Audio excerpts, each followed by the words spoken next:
solo tu beso, vida mía. Ay, negra, mira, búscate un catete, inyéctame tu amor como insulina y dame vitamina de cariño, que me ha subido la bilirrubina. Me sube la bilirrubina cuando te miro y Thank you no all me for miras. joining and thank you all for connecting with us this afternoon. We're going to give about 2 minutes for more folks to come in into the chat. As we wait, I want to first point out, if you can, please remain on mute just for courtesy of our panelists today. We'll have a portion later on today where we can go off mute or you can talk in the chat to ask questions for our panelists. But for the time being, please make sure that you are unmuted. But also too, if this is your first event here at Latinas in Tech, I would really love to hear where you're joining us from. A lot of the folks here are from Chicago, but if you are from the West Coast, East Coast, or here in the Midwest, please add in the chat where you're joining us from. And we'll start shortly.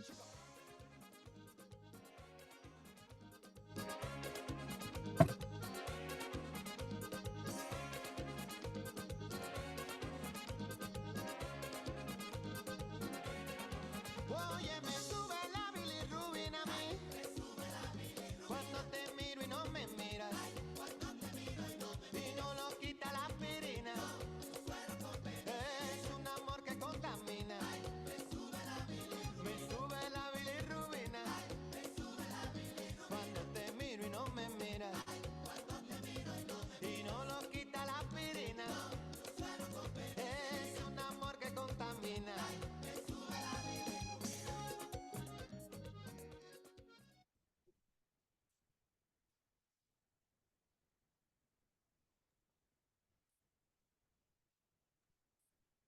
Awesome. Thank you so much. I see in the chat we're getting so much engagement and people are still coming in, but I want to begin our today's event so we can begin and start our conversation with our amazing panelists. But before we do, we have some announcements from our amazing chapter here in Chicago. So I would like to now pass on the mic to see if you're ready to go. Hi, everyone. Thank you, Juana. Thanks for passing on the mic. Let's get this event started. So excited to see everyone in the chat from a bunch of different places around the country. Why don't we go ahead and move to the next slide? Alrighty, so I just want to kick off this event by giving everybody a short introduction to Latinas in Tech and what we do, what brings us here today. Latinas in Tech is an incredible nonprofit organization that was founded in 2014 by two Latina women friends who were finding that they were feeling isolated in their career as they were trying to grow and thrive. And then through that formation and through that conversation was founded this organization, which is aiming to empower Latinas who are looking to move into the technology industry or already in the technology industry, looking to help them get elevated in their career. And our vision is ultimately to see Latinas represented at every rung of the tech ecosystem, both from entry level all the way to senior and C-suite leadership. Our three core pillars at Latinas in Tech are professional development, recruiting, and mentorship. And then these three pillars are really what anchors everything that we do and how we serve our members worldwide. We have over 25 chapters globally. Chicago is a top 5 chapter, which is very, very exciting. And I'll get to that here in a moment. Up to the next slide. As a top 5 chapter, Chicago is actually serving over 1,200 members today, something that we're extremely proud of and growing. This year alone, we have 9 events planned and potentially even more. We've been operating for a few years. You can see here, we've been operating since about 2018. And we've also grown our leadership team to support that membership need and ensuring that our memberships all of our members are thriving in our community and connecting by erecting a new board that's now up to 11 board members. So here in Chicago, just like worldwide, we anchor ourselves around professional development and mentorship. And it's really, really important to us ultimately that not only are we able to connect with other members across the country and even globally, but that we're also activating our mission right here in Chicago. And so for that reason, I want to just throw out a very early shout out and very huge grateful to our partners at Discover. It's partners that really make it possible for us to bring the professional resources development resources together, bring together venue space and bring together connection that is needed for all of us to feel that we can thrive in our careers and show up as our authentic selves. Let's move on now to the next slide.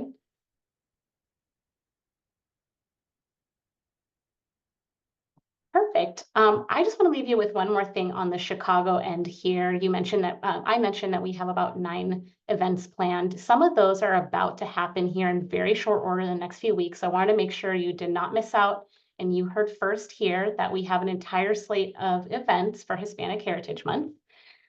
Kicking off on September 12th in partnership with our parent organization is the virtual career fair.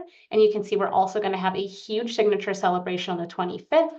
We're going to celebrate Latina Equal Pay Day, and we're going to close out with an incredible closing reception. So please look out on your social for that. And our signature event is already open for registration. Alrighty, let's move forward. Awesome. Okay, so here's the good stuff. Many of you are already here, so you're probably members.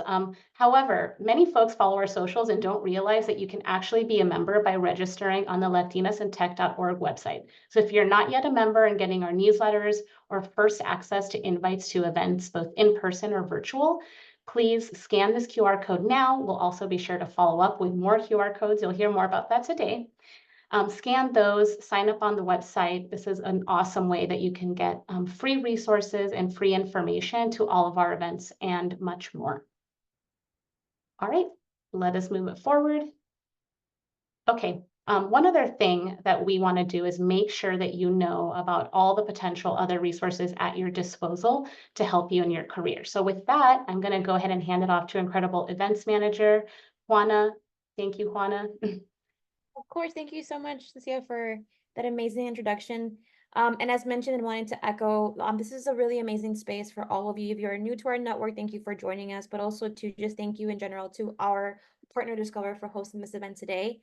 This space is for you to, as mentioned, to grow your professional network, but also to find opportunities to grow. As mentioned earlier, we do have a lot of events lining up for the month of September and October, one of which is kicking off our Hispanic Heritage Month calendar, which is Lit Recruit. So I highly encourage anybody who's looking currently for roles, whether you want to expand your network professionally, this virtual event is open to you. So I highly encourage you to go to our website and register for this event. It's coming up soon on the 12th, but again, it's kicking off our amazing lineup of events happening for Hispanic Heritage Month. And also too, thank you again to the amazing team at Discover. As mentioned, this is a space for us to cultivate opportunities for all of us to grow. And so we highly encourage you to stay connected to the recruiters and talent team here at Discover. Thank you so much for offering this to our community and our network. So again, please scan this QR code. I'm going to leave this up for a couple of minutes, but this is going to be an amazing way for you to connect with the recruiters and their talent member community, to follow up with you post this event to learn about ways to connect and grow in your career with Discover.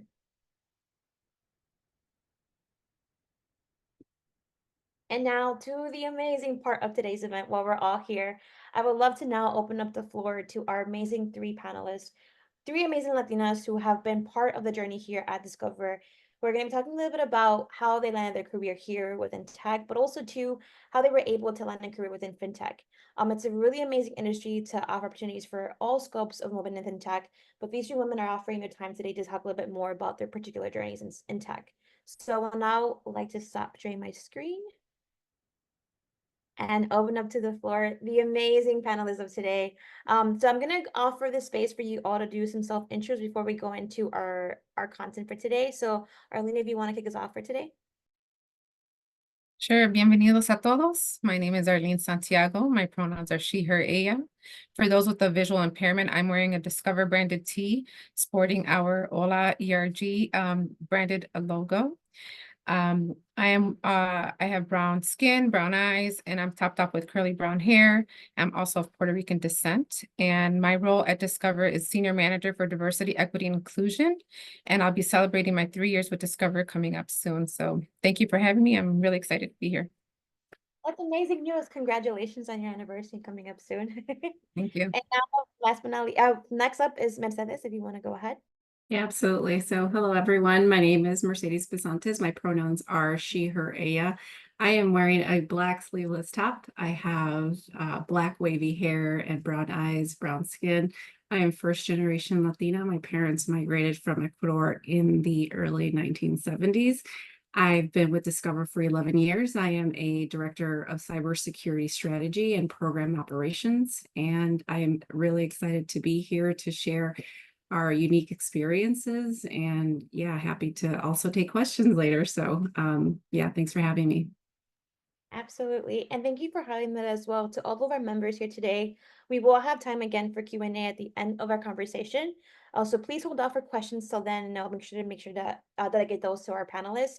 We may not get to all of them, but we will be offering space for you all to connect with them post-event. But again, we'll have some time to answer questions at the end. And then last but not least, Elizabeth, if you want to go ahead and share yourself and your information. Yeah. Hi, everyone. My name is Elizabeth Gutierrez. My pronouns are she, her, ella. I am of Mexican descent, and I have brown eyes, brown skin, black curly hair, and I'm wearing a white top with a burgundy blazer. My current title and role at Discover is Senior Credit Bureau Data Analyst, and I just finished my second year anniversary last week with Discover. So I'm very excited to be here and talk about my experience with everyone today. Thank you so much for sharing.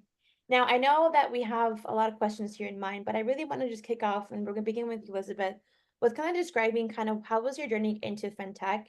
And if you could talk a little bit too about what were some of the challenges that you faced as you were, coming into this industry as well. Right. So for those on the call who saw the flyer, I actually came into fintech from a different career. I did my undergraduate in physics and astronomy at the University of Texas at Austin.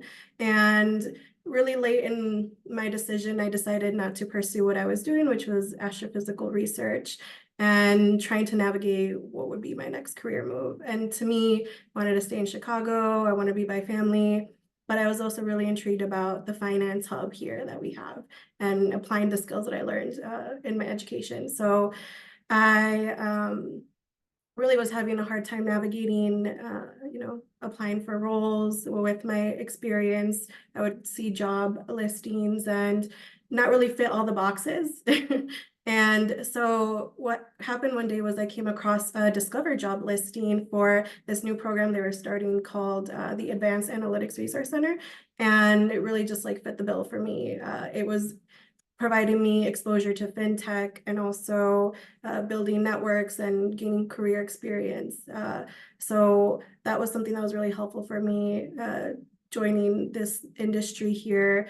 But then the challenge didn't stop there with getting the job. It was also with learning how to navigate the corporate environment. I myself am a first generation college student, and really wasn't involved in the corporate environment before joining Discover. So there's a learning curve there for me, as well as, understanding things such as the career level hierarchy, the corporate speak, the business knowledge necessary to do analytics work in my role with some of those technical skills. So that was a unique challenge for me, but it made me only want to get better every day, really put in the effort to build myself and develop my skills and become more proactive in my career development, as well as I think the opportunities it's afforded me to, be someone who is early on in my career, is that I come into this company with prior work experience with different perspectives and ideas, and I can bring that to my work. And the good thing about Discover here is I feel like my colleagues are really receptive to what I have to say, even though I'm really early on in my career. And that's something that I really value for my career. Thank you so much, Elizabeth, for sharing that. It sounds like from your journey too, early on, you were open to taking on challenges. Like, although you faced some hurdles and some roadblocks throughout the journey, like you took on that challenge face on, which is really important. And I think that speaks a lot to kind of like the environment that you're in, that it encouraged you to do that, but also uplifts you through that as well, which is really awesome to see. So that's from your perspective too, just if you can share a little bit about how you broke into fintech, but also to just how you're able to navigate your own personal challenges in the industry. Yeah, absolutely. So I am a Chicago native, raised in the north side of Chicago in the Albany Park neighborhood. Chicago Public Schools grew me. UIC ignited my interest in the banking industry, and North Park University really sharpened my skills. And so really, I've never left Chicago. I've always been interested in, as a young child, in money and banking. My dad would take us downtown on Sundays, and I would see the big buildings, and I was always kind of like, that's going to be me one day, working in one of those tall big buildings. And then I would see what ladies with their high, and this is in the late 80s, like with their high heels and their suits. And I would always say, I'm like, I'm going to be that. I'm going to be that. And so I was afforded the opportunity to work at a bank all through college. I did not get an internship. I want to say the teller experience was my internship experience and my motivation to go into the financial space. And so at UIC, that kind of just strengthened my desire and goal to make it in the financial space. And so I'd say about 8 to 10 years of my career, I spent mainly in risk management. So just kind of, building all that muscle in that space. And just as luck had it, in 2017, I was under a CISO, but we were in the second line of defense in a corporate risk management role. And I was playing more of a chief of staff role with other compliance aspects to it. And so the CISO at the time was then moved into the business technology space. And I started freaking out because I am not a technologist, obviously, by education. And so I thought my time was going to be done, right? Folks would tell me, you're going to be eaten alive in the tech world because you're too shy, you're too nice, you're too giving. And as you all know, can be very male dominated, but we're changing that. And comments like those, taught me not to change who I was, but to really find resources to help and empower me to be brave when I needed to step out of my comfort zone, right? And so also staying true to who I was while affecting change and moving up in my career. So I can tell you more stories, but I think we can have a whole conversation with just myself for this chat. But I think I really love the fact though that, even within similar to Elizabeth, even within your journey, you didn't take no for the answer, which also just to pinpoint, being in fintech is also a male-dominated industry as well. So I think that there is a double whammy with that, being within business, being within tech, it's gonna hit you hard from all areas. But you said, I'm gonna take this on and do this well. And obviously that speaks a lot to your experience. So thank you for just not giving up and showing forth for that, for sure. And last but not least, Arlene, can you speak a little bit about your personal journey? But also too, I would like to hear from your perspective, how have your experiences shaped your approach to growth and leadership throughout your career? Yeah, thank you for the question. So I don't have a linear type of background that brought me into fintech. So my prior experience has been mostly in the healthcare not-for-profit industry, like 20 years worth of that. And then while I was in that, I felt compelled to, as I continued to ascend the ladder, I needed to get more of like a business background of an education. I had my undergrad in journalism, great, but I didn't pursue that path. But I felt like as I was continuing to climb the ladder, I needed to have a little bit more grounding in business. So I pursued my MBA. And then once I obtained my MBA in 2020 is when I completed it, I felt that it was necessary for me to like take on additional challenges. Like I enjoyed being in the not-for-profit, but I really had my eyes set on going into the fintech space because I just felt like it's going to be more progressive. It's going to offer different challenges, something that I just wanted to shake up for myself. So I did that. And I will say that coming into the fintech space, definitely a learning curve. I felt that even through the MBA course, like I was just like, whoa, this is a lot for me to handle, but I'm taking it on, right? So I just continued to take on those opportunities. And then when I came into the fintech space, my leader was always very supportive of like, train up, learn, dip in, ask questions, don't shy away from things. So anytime there's this conference, you want to go to it? Sure, put me on a plane, I'm ready to go. Like I was ready to just do wherever I needed to go to get my foundational training. And it really has served me well in the capacity because I came in as an HR consultant, was able to really work with different business units.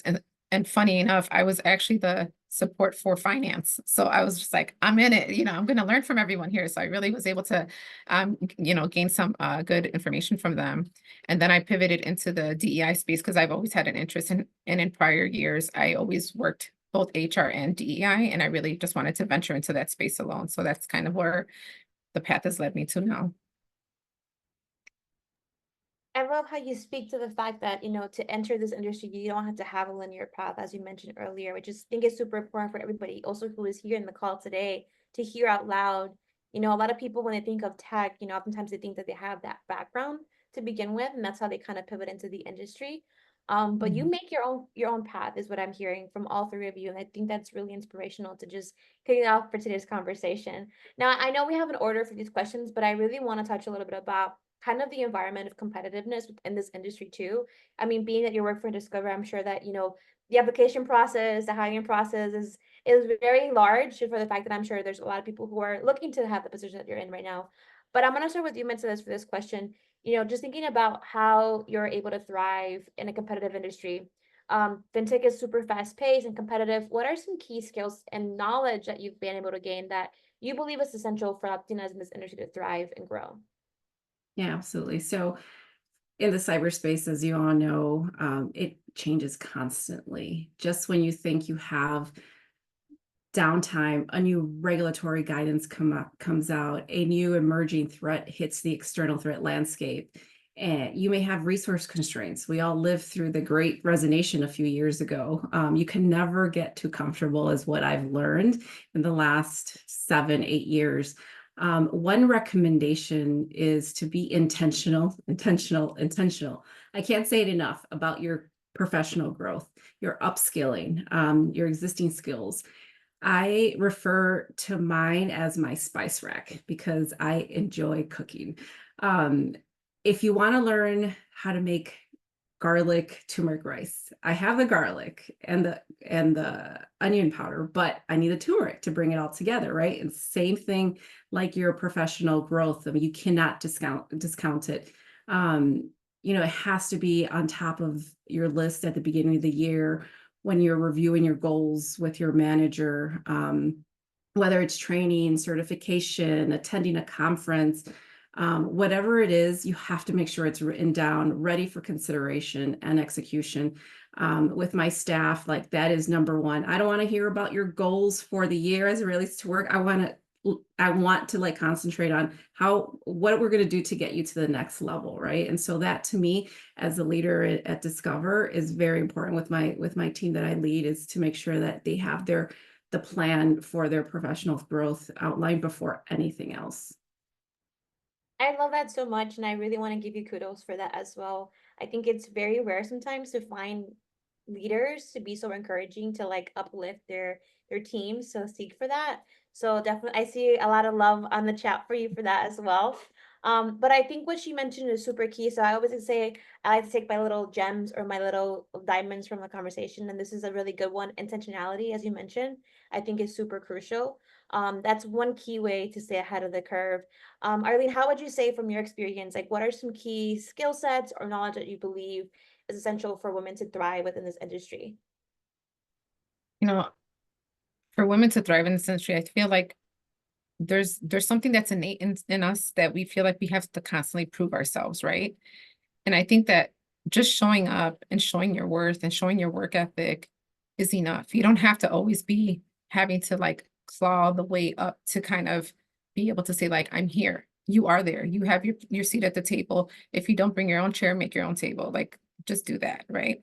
And I think that what we found in Discover, and probably I'm speaking for both Mercedes and Elizabeth, like our experiences have been such that at Discover, there's been like this welcoming attitude. Like you get like, it's a breath of fresh air when you walk in and people are like, there's opportunities here. Don't let them go to waste. You know, they're free for the taking, whether it's education, whether it's having a coffee chat with somebody to tap them, to kind of get information from them, to kind of say like, hey, I want to pivot into this space. What does it take? Like people are willing to have those conversations. And I think sometimes it takes for us to get out of our own way to just kind of be able to be our own best advocate for that. But going back to the skills and knowledge, like whatever is of the best interest that you have, cultivate that. And it's not always just from education. It's being in the moment with someone, asking those questions and not being afraid to ask the questions and push the envelope sometimes. I think that's what really will help you continue to like make a name for yourself and let people tap you when those opportunities come about.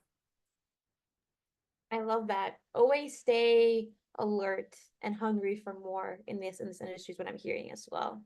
Yeah. And for my fellow first gen here on the chat, Elizabeth, just from your own personal experience as well, what would you say is some key skills or just knowledge that you believe will be essential for Latinas to thrive in this industry? Mhm. I think Arlene touched on it a little bit. What I was going to say is to continue just to be a continual advocate for yourself, and also just be self-aware of where you're currently at and where you are in terms of what you want to do with your career. So be aware what your strengths are, what skill set are you missing that is a roadblocker for the career you want to build for yourself. Also, I think community too is really important. One of the things that really helped me after starting my career at Discover was building a community of colleagues, whether it's directly people I work with or people who work in other departments that I can go to and ask for questions. Sometimes they do, or they can answer questions that I don't know, but I need answers to. And so that has really helped me in my career when accomplishing projects, or some pretty important tasks. And just another thing, since I'm also early in my career, one thing that I like to do is I like to scroll on LinkedIn and follow a lot of people who post about data, and data trends, data analysis, to always stay on top of, the latest trends with data. And that's, I guess, my main advice for those on the call. No, I love that you mentioned community because that's shameless plug. That's the importance of why we're here for this today's event. I think it's super important to remember that community is also integral to everyone's growth. And I love how you mentioned that that's part of your journey as well and fundamentally growing you as well. So I hope everybody in the chat today is taking notes, right? We heard intentionality. Always stay hungry for more and, keeping yourself aware of what opportunities are there for you, make your own table, make yourself known in the industry, but most importantly to have a community to surround you and support you. Now, so I'm going to continue with you, Elizabeth, so we can go back around here. I would like to kind of learn a little about too. I know that you guys are speaking a lot about your ambitious aspects to your career paths and how you were able to land here, but work-life balance is super crucial. And I think that oftentimes it's overlooked sometimes when it comes to me, myself, I'm speaking to myself when I say this, like being ambitious, wanting to always strive for more, I forget that I need to rest. And that's definitely for sure one thing that has been like my downfall within my career progression. But just to your experience, like balancing career ambition with personal well-being is super crucial. For you, Elizabeth, how has that been for you in managing that in your current role at Discover? Right. I think for me, it's setting, some boundaries between like when our working hours and when our, personal hours, rest and relaxation. So one thing that I really put into practice for myself is I do not send out emails outside of the hours of 9 to 5. And if I do have to write emails for the following day, I will schedule send them. So my colleagues will never receive an email from me past 5 p.m. And that's just one way that I know for myself and for my colleagues respect, our time outside of work. It's really important to me, so we can, have the proper rest and relaxation to come back the next day and do our best at work. But not only that, but on the weekends, making sure I always have some fun activity planned around Chicago. My preference for how I spend my weekends right now is going to a lot of concerts. In a couple weeks, I'm going to go see Julieta Venegas at Ravinia Theater, so I'm excited about that. But yeah, I think that's really important for people to set those boundaries and put them into practice as well. Absolutely. No, I agree. Boundary setting is hard though, I will say. So kudos to you and hat top to that for sure. But also too, for concert going, you're in the best city to do that. So I think that this is the best place to look for live music. Looking forward to hearing more about the concert too. Also for you, Mercedes, how would you say, what advice would you give for Latinas looking to maintain that healthy work-life balance in their career? Yeah, I'm gonna definitely. Yeah, I'm going to echo the setting healthy boundaries and guardrails because it's taken me many years to set them and to protect my space, my energy, and my time. At work, what I do is I block time once in the morning and once in the late part of the afternoon to check emails. Because otherwise then I'm going to get team chats and then people are going to, I'm going to have to review those.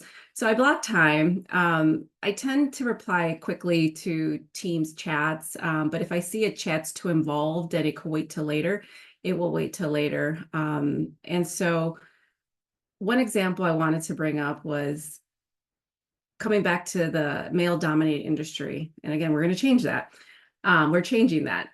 That can be challenging. In my experience during the pandemic, I had to let my boss know to only schedule meetings from like important meetings from 5 to 6 because I had to cook, I had to take care of my kids' homework, I had to make time for me. And he immediately honored it, right? And so to me, I was very, I was afraid to ask, but again, had to kind of take baby steps to set those boundaries because at the end, if you don't speak up, no one will know what you need, right? And the value that you give your time, right? So that's very important to me. Another point I wanted to touch on is just physical and mental health, right? That is so important, and us as Latinas, we tend to take care of our parents, our pets, our children, our neighbors, everyone but us, some is priority, right? And we're second on that list. But I can't say I've achieved 1% of self-prioritization, but I'm really darn close to it.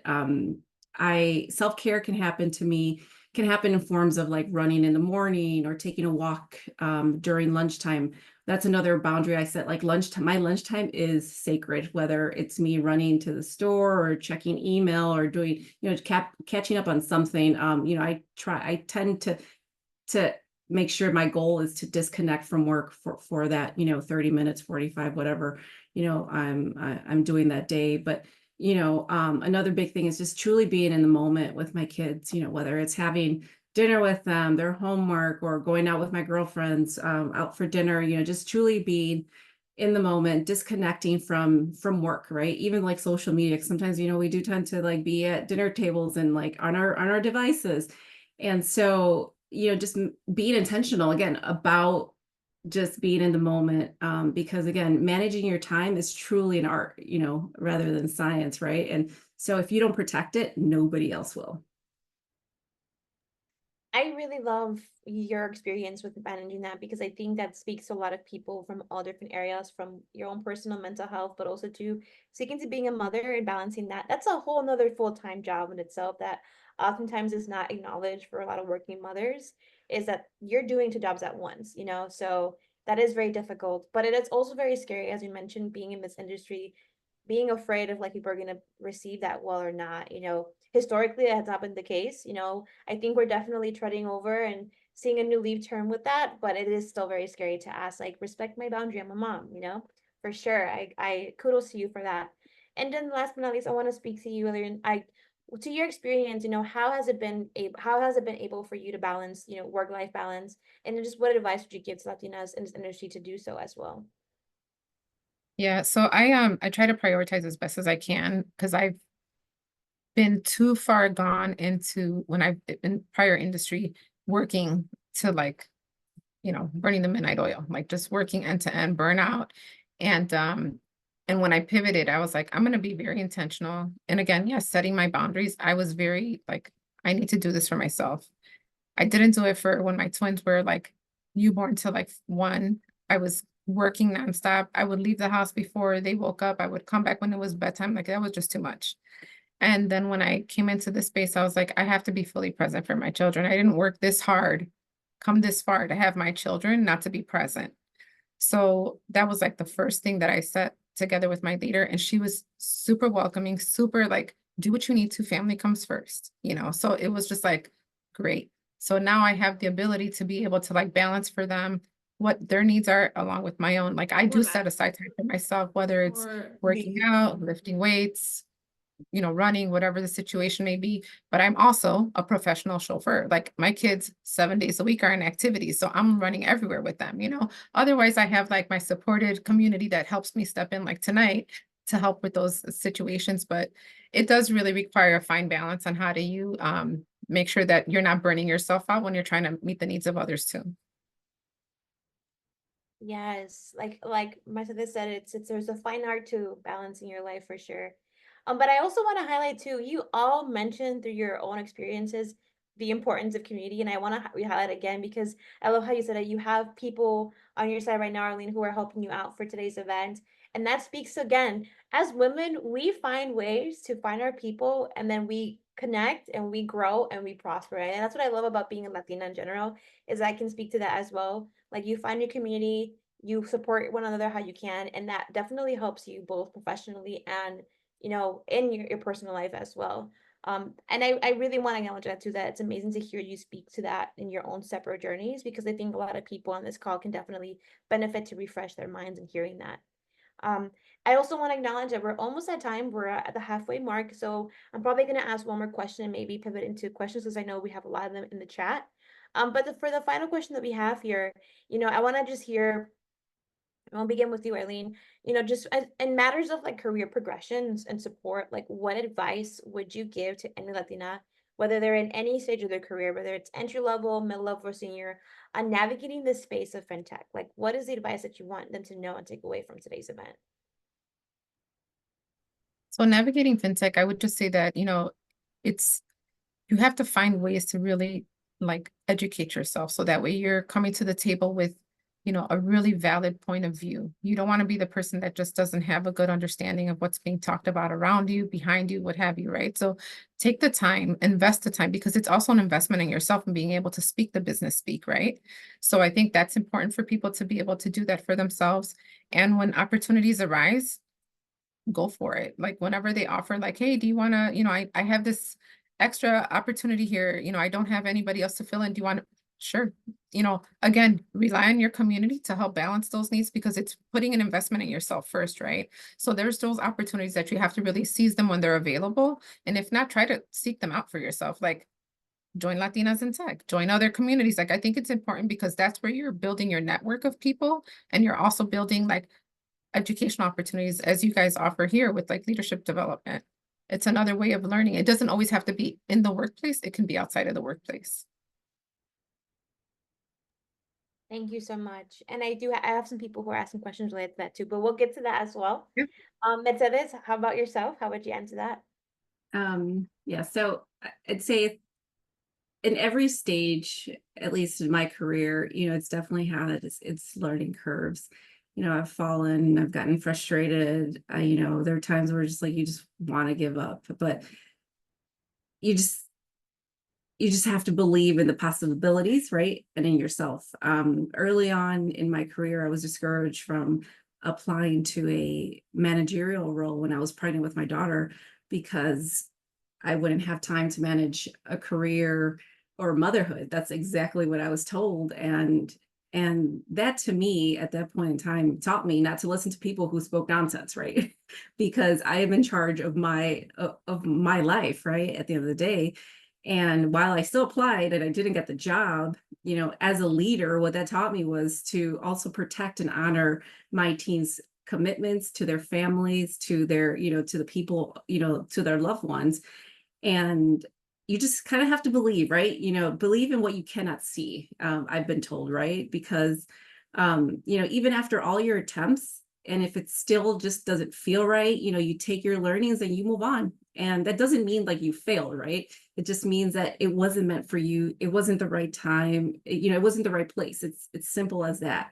And that's happened to me a lot. And before Discover, I was hopping around trying to find a company, you know, with a culture that was inclusive of all people and recognized talent and elevated that talent, right? Not only just, you know, bring in the diversity to have the numbers, to show the numbers, but to actually action on that, right? And so 11 years later, that's why I'm here. You know, I started as in the fraud space in Discover Personal Loans as a fraud manager, and then I worked my way up now to director. And you know, the possibilities are endless as long as you believe, right? And you just keep trying, and you have your group of people who also support you, right? That's also very important, like mentorship, sponsorship.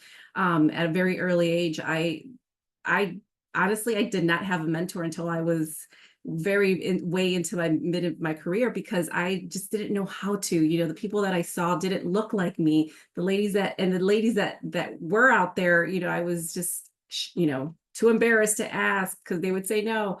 But you know, you kind of have to put down that shield and, just be, just come forth and the opportunities are there. You just have to believe yourself and speak up. Both you and Arlene are speaking to a lot of the questions that are in the chat that I just want to like highlight now, that I think what's really key here is like that self-education and like self-advocacy. A lot of people are asking like, what are ways to like break into tech? And, I've been given no so much because I don't have the, the skill sets that are in the job description for certain roles. But I think what I'm hearing a lot from both of you is, still continue to self-educate yourself, find mentors to help guide you through that, but also advocate for that. Don't let no be the answer that you receive. And then last but not least, Elizabeth, I want to hear from you, just from your experience. How can anybody leverage resources within Discover or beyond to advance in their careers? Yeah. So one great thing about my role here at Discover is that I'm also a Discover Emerging Talent Acquisition and Development Program Ambassador. I am an alumna of one of our development programs in analytics here. And so I feel like I can speak a lot to that with regard to helping people break into tech. The ARC program that I did at Discover really was my foot in the door for fintech. And I really have a lot of praise for that program. It really helped me build and start my career, build my network here at Discover and beyond. And so I would say for any students on the call in particular, or recent graduates, at Discover, we offer many programs that may be part of their career path and to go and explore those.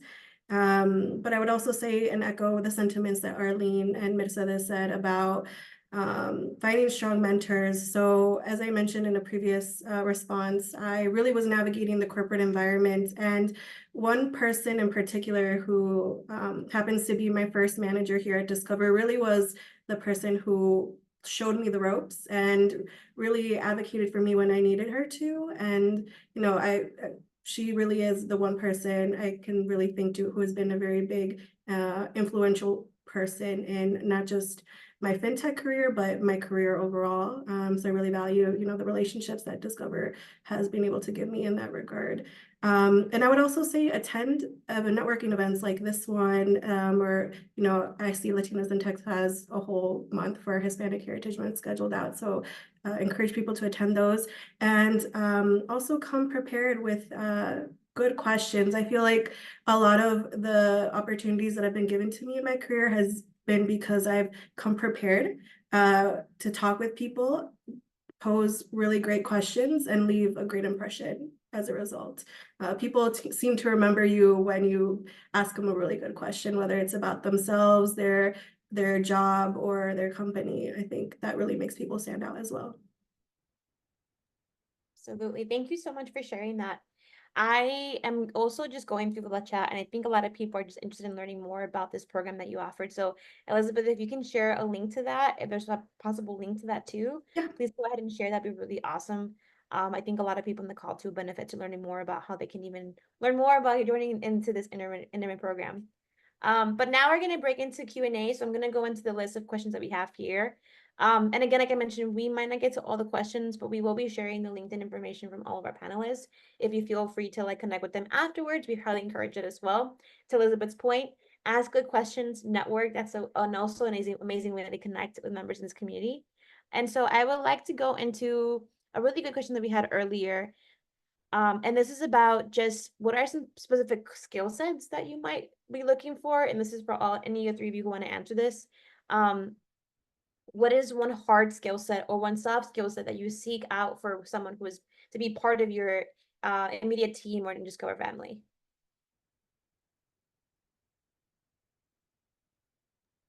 So I'll say a soft skill set that, there's something to be said about, emotional intelligence, right? Like being able to read the room, being able to understand, and being able to just, whether situations are going awry or if they're going well, like just making sure that you're understanding what's being said in front of you and being able to take in, like, whether it's feedback, whether it's constructive criticism, like you have to be able to navigate that space in a way that demonstrates professionalism. So I think that's important. And then I would say a hard skill set is really more of like whatever space within, because there's so many different opportunities. Like, for example, at Discover, like so many different lanes of work that can be done, whether it's like in the finance sector, if it's in the tech sector, if it's like in DEI or in HR, like there's so many different lanes in which you can find yourself in. And I'll say this because I was seeing the chat in some spaces where there are transferable skills in just about every job. And I think as women, sometimes we say we need to have 99.9% of what's on the job. No, you don't. I was like, there are transferable skills that you can look at and say, this could work in this space because I have demonstrated the ability to X, Y, Z. If you can speak to your skill set and highlight what you've been able to accomplish, that's a good sell for you. And that's demonstrating that you have a good hard skill set that can be transferable into another space. So I just think that let's not sell ourselves short and really think about how we can navigate the spaces if you're looking to pivot into other industries or roles. Thank you for mentioning that, Arlene, because I feel like that also answered like through other questions that we had here in the chat. But yes, think about your transferable skills. That is super key.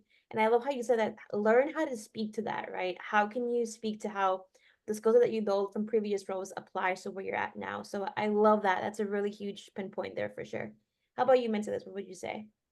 I would say, at least in the cyberspace with some of my team members, I have team members who were previously in the medical field. I have a nurse. I have a a person that worked for the United States Postal Service. I have so many a person who worked for the government. It's so diverse and discovered.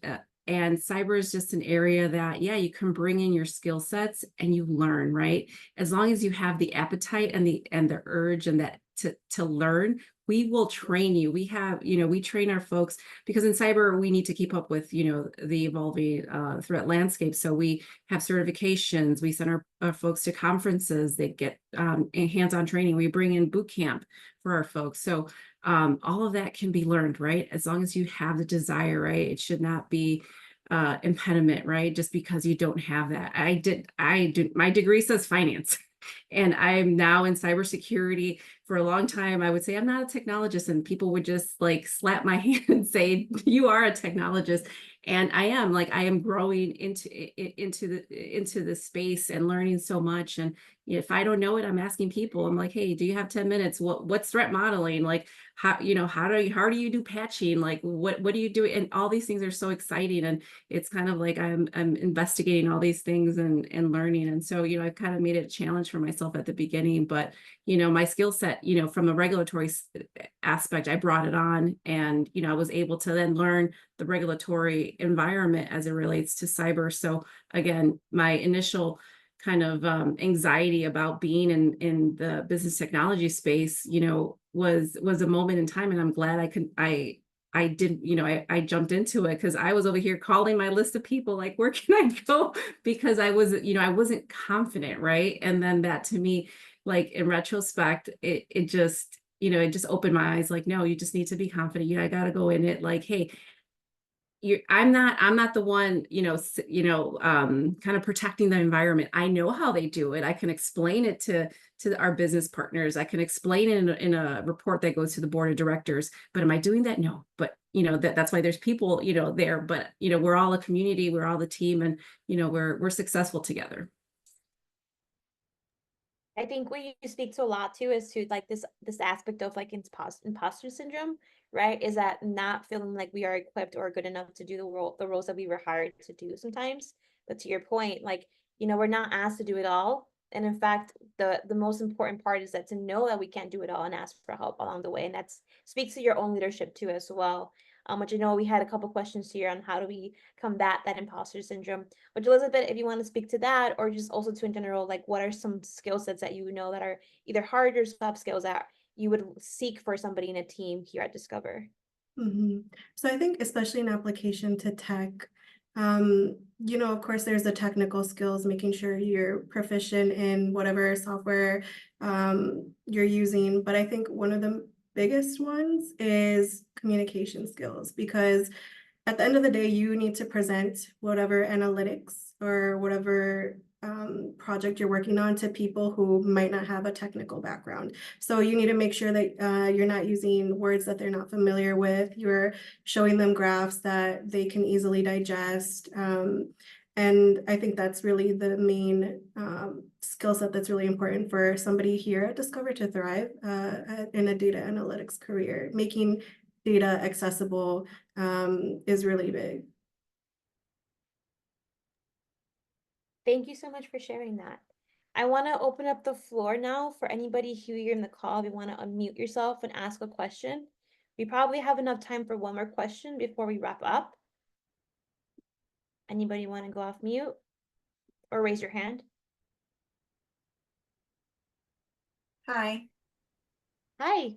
Hi, I'm Yolanda. I'm in Chicago, and I was wondering if somebody could give some advice for people that are mid-career doing career changes. I don't know out of the pool of people here tonight how many of us are, but I am. Just to give you some background, I worked in higher ed for a long time. Originally studied computer science in Chicago. But they hired me as a student. They gave me an offer I couldn't resist. And so I worked there for a long time with faculty in IT programs. And within the last year, I'm making a career change into cybersecurity, have done a lot of things, boot camp and conferences and things like that. But given that it's a little bit different for a career changer versus a new student, any tips on how to go about making that change? Yeah, I can speak to that. I would say, Yolanda, look into spaces within cybersecurity that you can just step in, right, with the skills that you have, because you would probably surprise yourself in the spaces that you can support within cyber. There is the security operations center, the 24/7, 365 days just team that you need, yes, some skills there, but those are all like we can train, right? There are spaces like in strategy portfolio within my team. I run the insider threat program, the internal fraud programs, areas like that where it's more kind of like governance compliance driven, but then you still have the ability to grow into that role and then expand, right? So I would look into areas like that and just keep upskilling, right? And you would definitely be in an area where you can continue to grow and be placed in a role in cybersecurity. But happy to connect with you to further chat and discuss. Great, thank you so much. Thank you. Thank you. Maybe actually I might have fit here. We might have space for one more question. You want to raise your hand?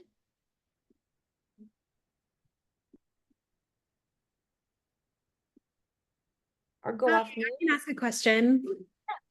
Hi, my name's Jackie. I'm from Savannah, Georgia.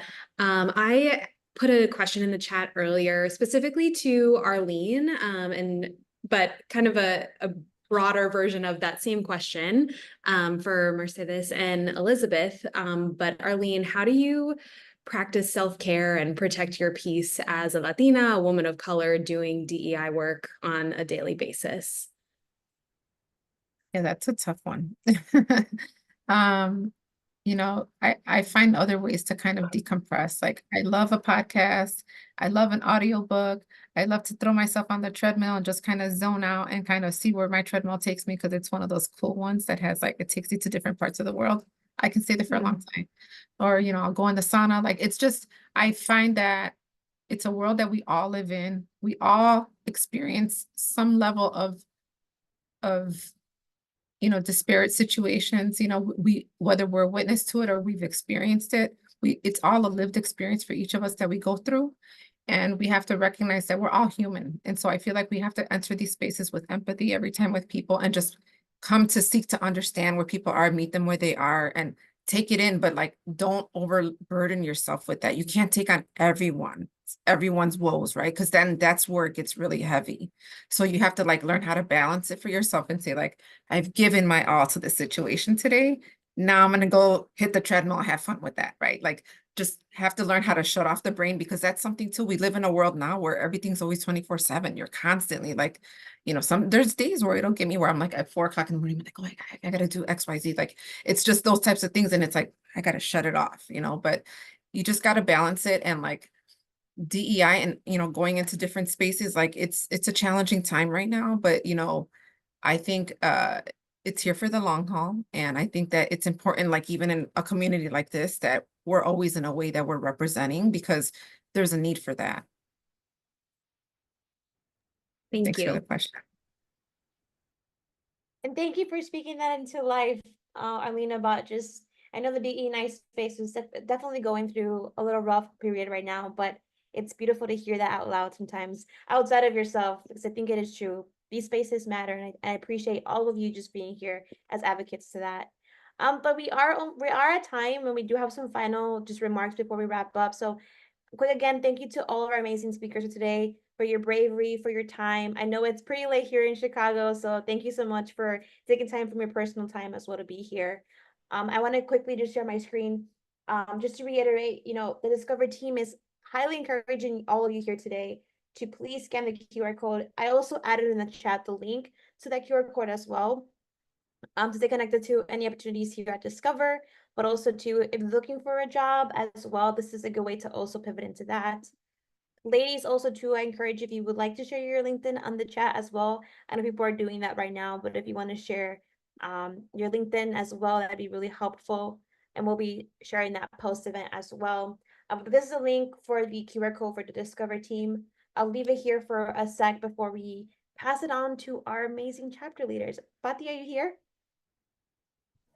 Yes. Hi, everyone. So thank you so much. My name is Patty. I'm one of the chapter leaders from Chicago chapter. I just want to remind you all to please scan the QR code, check out the community at Discover, as well as the links that have been shared in the chats. Please connect with each other. This session is being recorded, so it will be shared. I also put the link as to where the recording will be shared, but you will get an email. And we are raffling a few swag items for those that fill out our survey, which I think it's the next slide. So you could check out the chat for the link, or you can scan the QR code. We are going to give out a few swag items to some lucky random winners to give us some feedback so we know how to continue to advance our programming and plan for our next event, which will be in person with Discover. I hope you all are looking forward to that for those that can make it. But yes, just in general, we want to learn from you all. And thank you so much for your time. Thank you, panelists. Thank you, Discover. Thank you, Latinas and Tech I can't speak. Latinas and Tech headquarters. Thank you, guys. Thank you, Pati, for the wrap up. And that's it for today, folks. Thank you so much for your time. And again, I'm going to leave the survey here for you all to scan it. Please give us your feedback. It's super crucial for us to know what it is that you need from us to support you better. And then again, thank you so much to our amazing panelists today. I hope you all have an amazing rest of your evening. Have a good rest of your week, everyone. Bye. Is there a way to export the chat? Yes. I was asking that same thing. I believe actually it's only the admin to myself, but I will definitely pull all the LinkedIn profiles from this chat and send it over to you all in an email for the post event. Awesome. Thank you so much for that. Appreciate it. Absolutely, no problem. Thank you, because my fingers were cramping already. No worries, no worries. So much, very motivational, everyone. Good night, everyone. Thank you. Good night. Good night, everyone. Bye.